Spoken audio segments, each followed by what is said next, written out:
مزید سب سے اچھے وزیر قرار، کارکردگی میں سب وزیروں پر بازی لے گئے۔ اسد عمر، ثانیہ نشتر، خسرو بختیار، شیخ رشید، شیریں مزاری کی وزارتیں ٹاپ 10 فہرست میں شامل۔ وزیراعظم نے وزیروں کو تعریفی اسناد دیں۔ شوکت ترین، فواد چودھری سمیت کئی وزیر ٹاپ 10 فہرست میں جگہ بنانے میں ناکام۔ اگلی بار تعریفی سرٹیفکیٹ مل جائے گا، وفاقی وزیر فواد چودھری پر امید۔ پاسپورٹ بلیک لسٹ کرنے کا قانون کالعدم قرار، عدالت نے ریمارکس دیے۔ حکومت پاسپورٹ قبضے میں لے سکتی ہے یا منسوخ کر سکتی ہے۔ پاسپورٹ ایکٹ میں بلیک لسٹ کرنے کی کوئی شک نہیں۔ قانون میں کوئی خامی ہے تو پارلیمنٹ کردار ادا کرے۔ وفاقی حکومت کو جرم میں ملوث کسی بھی شہری کا نام ECL میں ڈالنے کا اختیار نہیں۔ فیصلے میں نواز شریف، شہباز شریف کیسز پر اعلیٰ عدلیہ کے احکامات کا حوالہ۔ وزیراعظم عمران خان کا چینی دانشور ڈاکٹر ایرک لی کو انٹرویو۔ کہتے ہیں امریکہ نے پاکستان کو ضرورت کے وقت استعمال کیا، جب ضرورت نہیں رہی تو چھوڑ دیا۔ چین ہر مشکل میں پاکستان کے ساتھ کھڑا رہا۔ وزیراعظم نے کہا کہ ملک کرپشن کی وجہ سے غریب ہوتا ہے۔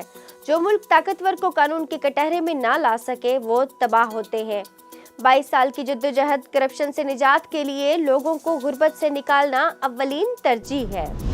ایون فیلڈ ریفرنس میں سزاؤں کے خلاف اپیلیں۔ مریم نواز اور کیپٹن ریٹائرڈ صفدر کی اسلام آباد ہائی کورٹ میں پیشی۔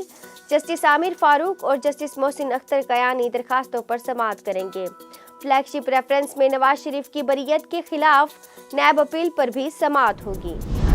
بلاول بھٹو زرداری کا دورہ جنوبی پنجاب، آج ملتان گیلانی ہاؤس میں ورکرز کنونشن سے خطاب کریں گے۔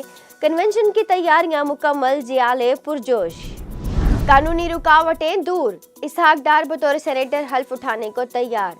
چیئرمین سینیٹ صادق سنجرانی کو خط لکھ دیا، الیکشن کمیشن کو بھی کاپی بھجوا دی۔ کہتے ہیں برطانیہ میں زیر علاج ہونے کے باعث ذاتی طور پر آنے سے قاصر ہوں، ورچوئل حلف لیا جائے۔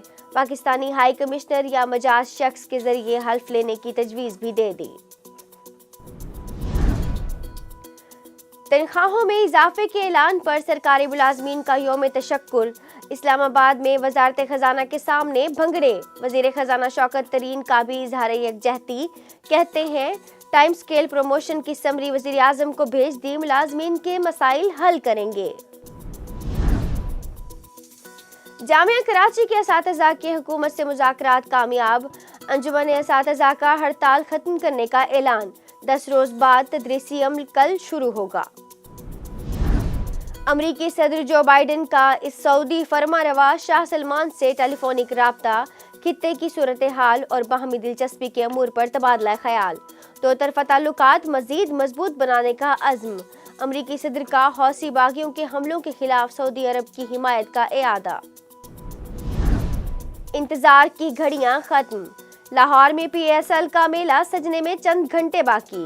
ملتان سلطانز اور پشاور زلمی میں پڑے گا جوڑ، ویکسینیشن کرانے والے شائقین میچ کا لطف اٹھائیں گے۔